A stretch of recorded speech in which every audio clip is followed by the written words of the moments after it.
ভোটের আগে বক্তব্য ছিল অমুকের বিরুদ্ধে,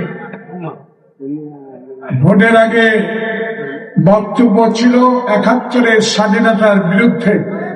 যারা কথা বলেছিলেন, স্বাধীনতার বিরুদ্ধাচরণ করেছিলেন, যারা আমার মায়ের পেট ফেড়ে শিশু কেমনি থাকে সে ব্যবস্থা করার চেষ্টা করেছেন পাকিস্তান বাহিনীর সাথে, তাদের বিরুদ্ধে আমরা বক্তব্য দিয়েছি। আমরা বক্তব্য দিয়েছিলাম ১৯৭১ সালে শহীদ জিয়া দেশের স্বাধীনতা ঘোষণা করার পরেও তার আগেই একটি দল পাকিস্তানের প্রধানমন্ত্রী হতে চেয়েছিলেন, যারা ১৬টি বছর বাংলাদেশের গণতন্ত্রের নামে লুটপাট করেছেন, অগণতান্ত্রিক ব্যবস্থা চালু করেছেন, নিরীহ পুলিশদেরকে ব্যবহার করে বাংলাদেশে গায়েবী মামলা দিয়েছেন, সেই সকলের বিরুদ্ধে আমরা কথা বলেছি। সেই কথা এখন আর বলার সময় না।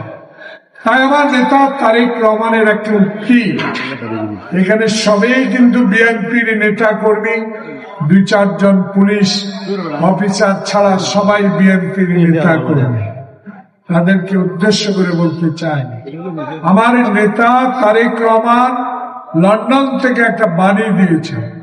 যখন হাসিনা বিদেশে পালিয়ে যায়, যখন তার দল ক্ষমতাচ্যুত হয়, যখন গণতন্ত্রের বিজয় হয়, তখন বলেছিলেন, আপনারা হাঁটু পানিতে দাঁড়িয়ে আমার নেতা কর্মী রাত যাপন করেছেন, মায়ের বুকে ১৬ বছর ঘুমাতে পারেন, মিথ্যা মামলায় জেল থেকেছেন, গুম হয়েছেন, কিন্তু আজ ৫ই আগস্ট বাংলাদেশে গণতন্ত্রের সূর্য নতুন করে উদয় হবে, আপনারা আইন নিজের হাতে তুলে নেবেন না।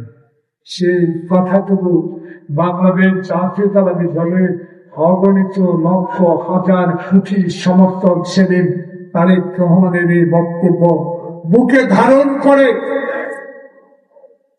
১ বছর ৬ মাসে এই ইউনূস সরকারের আমলে আমার দলের অঙ্গ সংগঠনের কোন নেতা কর্মী নিজ আইন তুলে নেন নাই, নিজ হাতে কোন যারা নির্যাতন করেছে, মিথ্যা মামলা দিয়েছে, তাদের গায়ে হাত তোলেন নাই। এর কারণ একটি ছিল, বাংলাদেশ জাতীয়তাবাদী দল গঠিত হয়েছিল শহীদ জিয়ার আদর্শে, বেগম জিয়ার আদর্শে, আপসী নেতার দল। সেই কারণে আমাদের নেতা তারেক রহমানের সকল কথা অক্ষরে অক্ষরে আমরা পালন করার কারণেই ২০২৬-এর ১২ই ফেব্রুয়ারি কত ষড়যন্ত্র, কত স্বতন্ত্র দল, কত পার্টি এই ধানের শীষকে সেটাকে পরাজিত করা যে হীন প্রচেষ্টা চট্টগ্রাম, সে রাজশাহী, সে খুলনায় বসে অনেক পলাতক নেতা ষড়যন্ত্র করেছিল কিভাবে ধানের শীষে জয়নুল আবদিন ফারুককে পরাজিত করা। কিন্তু আপনাদের ইমানের এত জোর, আপনারা তারেক রহমানের উক্তিকে এত ভালোবাসেছিলেন, ধৈর্য ধারণ করেছেন বিধায় ২-১টি কেন্দ্রে হেরে যেতে পারেন, তাতে কিছু আসে যায় না।